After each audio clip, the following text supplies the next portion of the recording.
dengan NIM 220210028 dari Prodi Administrasi Publik kelas 1A. Di sini saya akan menjelaskan tentang teori kebutuhan Maslow, teori X dan Y MC Greger, teori motivasi Herbex, dan teori hubungan kemanusiaan Likert dan Agris. Dan di sini saya akan menjelaskan teori kebutuhan Maslow.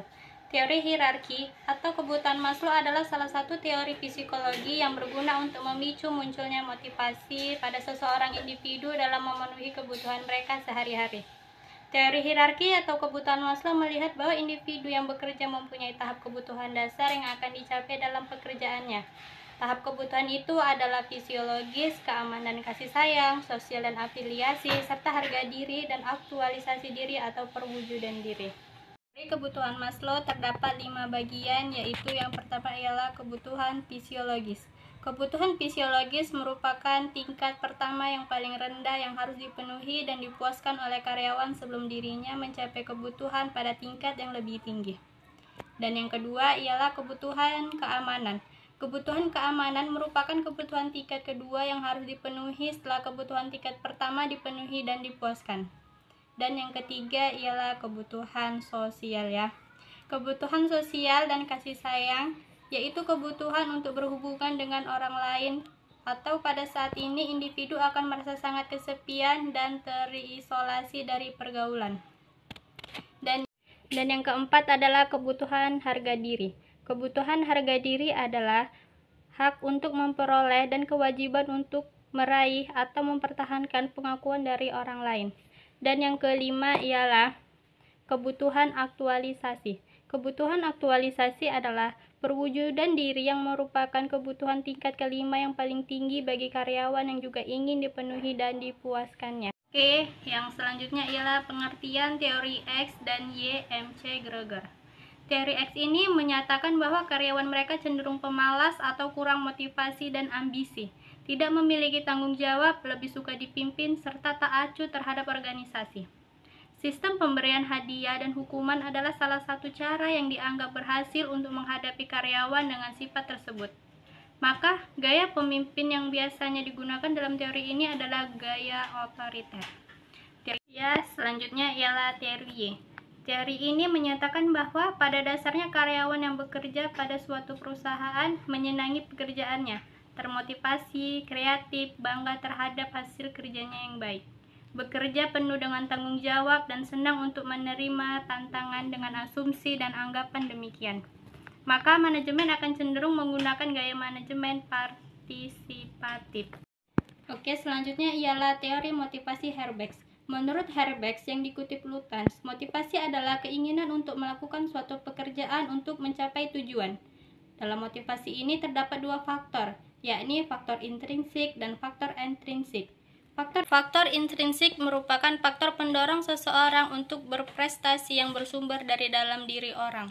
Menurut Herbex yang dikutip oleh Lutyens 2011 yang terdiri atas prestasi, pengakuan, pekerjaan itu sendiri, tanggung jawab, dan pengembangan potensi individu.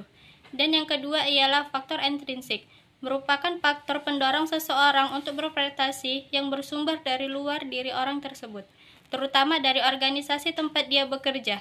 Menurut Herbex yang dikutip Lutyens 2011 terdiri atas kondisi kerja, kebijaksanaan, dan administrasi perusahaan, hubungan antar pribadi, dan kualitas supervisi.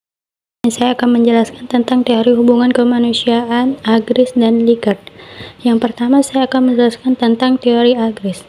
Teori Agris mengusulkan hipotesis kepribadian melawan organisasi atau personality vs organization atau perilaku manusia, ketidakmatangan dan kematangan, immaturity, maturity.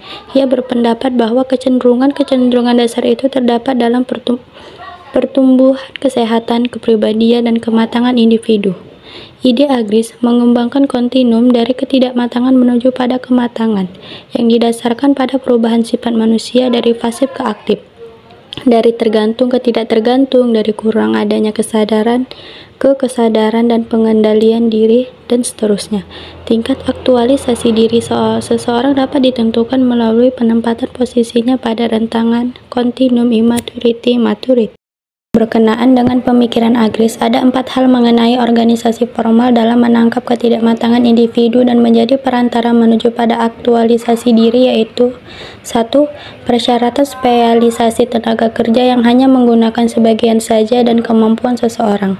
Yang kedua, mata rantai komando yang membuat seseorang tergantung dan pasif terhadap pemimpin mereka.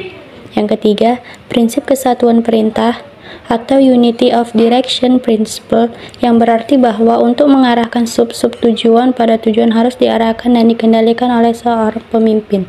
Dan yang keempat, prinsip rentang pengawasan atau Span of Control Principle, yang disertai dengan pengawasan ketat dan didukung oleh ketidakmatangan para anggota organisasi. Kemudian saya akan menjelaskan tentang teori Likert. Renzi Likert adalah salah satu tokoh orang yang mengenalkan konsep manajemen partisipatif dengan pendekatan fisiologis, dan selanjutnya dapat mengembangkan model skala Likert yang banyak digunakan secara luas. Ia mengidentifikasi ada 4 tipe perilaku pemimpin, yaitu eksploitatif autoritatif, 2 benevolent autoritatif, 3 manajer konsultatif, dan 4 partisipasif grup. Mungkin sekian yang bisa saya sampaikan, kurang dan lebihnya saya mohon maaf.